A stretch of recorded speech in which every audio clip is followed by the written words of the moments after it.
Ki Charm Kim, Choi Charm Shik, is a young fellow living in destitution in the ghettos of an anonymous South Korean city with his family, father Ki-tak Kim, Chun Kang-ho, mother Chung-suk Kim, Jang Hye-jin, and sister Ki-young, Park So-dam. The family lives in the nursery unit where they battle finding a Wi-Fi sign to slip into to gain admittance to the web to sit in front of the television, get disinfected on, and need to watch men peeing in the rear entryway outside their home. They earn enough to pay the bills by doing humble undertakings, for example, collapsing pizza boxes, and, surprisingly, then get reprimanded by the pizza workers for wrecking the containers. Ki Charm's well-off companion Minutes Hyuk visits the family, giving them a gift, a stone that should bring the people who have it riches and success. He then tells Ki Charm that he has been coaching the teen girl of an extremely rich family. He is passing on to concentrate abroad yet is enamored with the girl, and knows that any of the other college young men would take her away. He needs Ki Charm to be her guide, realizing he will look after her with the goal that Minutes Hyuk can propose to her once she graduates secondary school. Ki Charm realizes he isn't qualified since he isn't in school, yet Minutes Hyuk vows to vouch for him, thus he concurs and has Ki-young manufacture certifications for him to take to his meeting.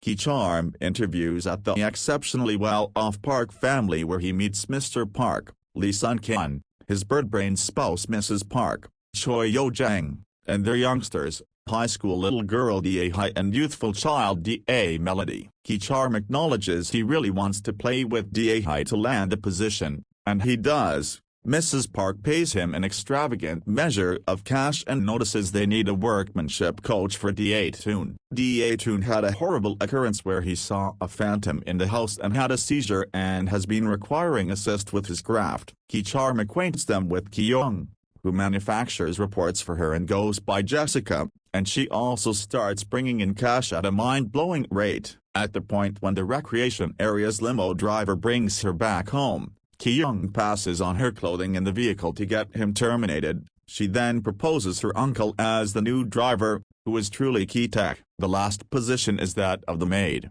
Moon Kwang, Lee Jung-un. She has worked for the home since before the recreation area family resided there. She worked for the past proprietor, a whimsical modeler. To get her terminated, the Kims exploit her aversion to peaches, making her have hypersensitive responses. They then persuade Mrs. Park that she is truly infectiously sick and can't be around their child. She leaves, crushed, and Mrs. Kim is given the work, tricking the recreation area family into recruiting the whole Kim family. The Kim family partakes in their gigantic increment of pay, and when the recreation area family chooses to pass on to go setting up camp for Da-tun's birthday end of the week, they make a move to remain in the tremendous Park house for the end of the week. They go through the night drinking and eating and ruining the spot when the doorbell rings. It's Moon Kwang. She guarantees she was terminated so rapidly she left without having the option to get something and simply needs it back. Mrs. Kim hesitantly gives her access,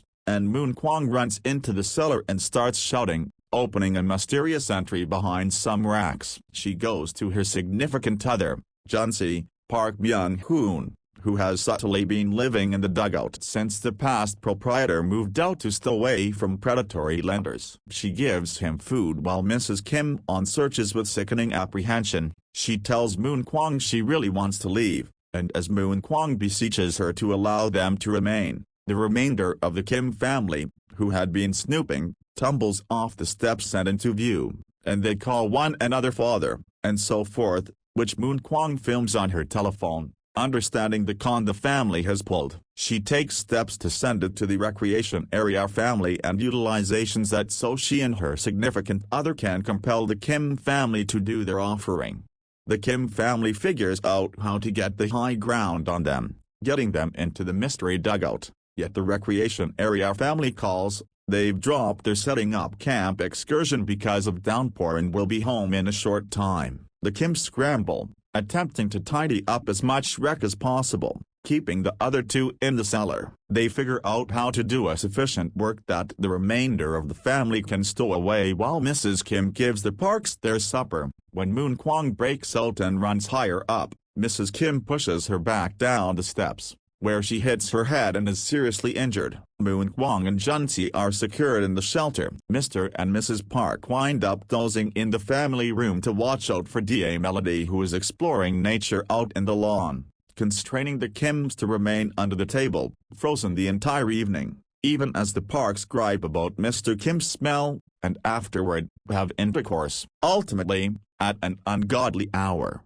they can escape. They get back to find their condo totally overflowed with downpour and sewage. Ki Charm takes the stone, and the family rests in a haven for the evening. The following day, Mrs. Park chooses to set up an offhand party for Da-Toon. The Kim family, in their jobs as help, are welcomed and need to imagine that they don't realize that there are two individuals secured in a fortification under the house. Ki Charm brings the stone down into the fortification, where Moon Kwang has passed on and is trapped by Junsi, who clubs him in the head with the stone. He then, at that point, enters the party, where he wounds Ki-young in the chest. The party detonates into frightfulness, and Da Melody has a seizure.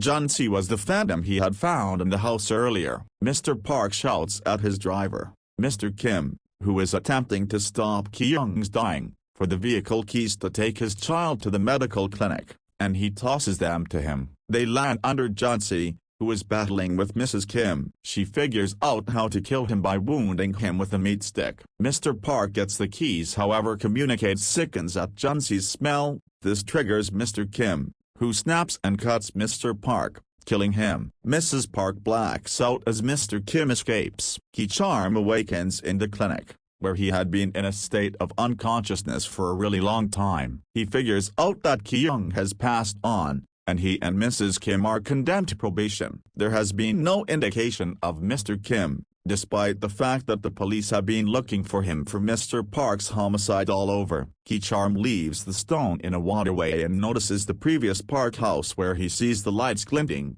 Ki Charm deciphers the flashing from Morse code, and learns Mr. Kim is controlling them from inside the dugout, where he is presently residing, sneaking higher up for food from the new proprietors. Ki Charm composes his dad a letter back, settling that sometime he will become well off sufficient that he can purchase the house and their family can be brought together.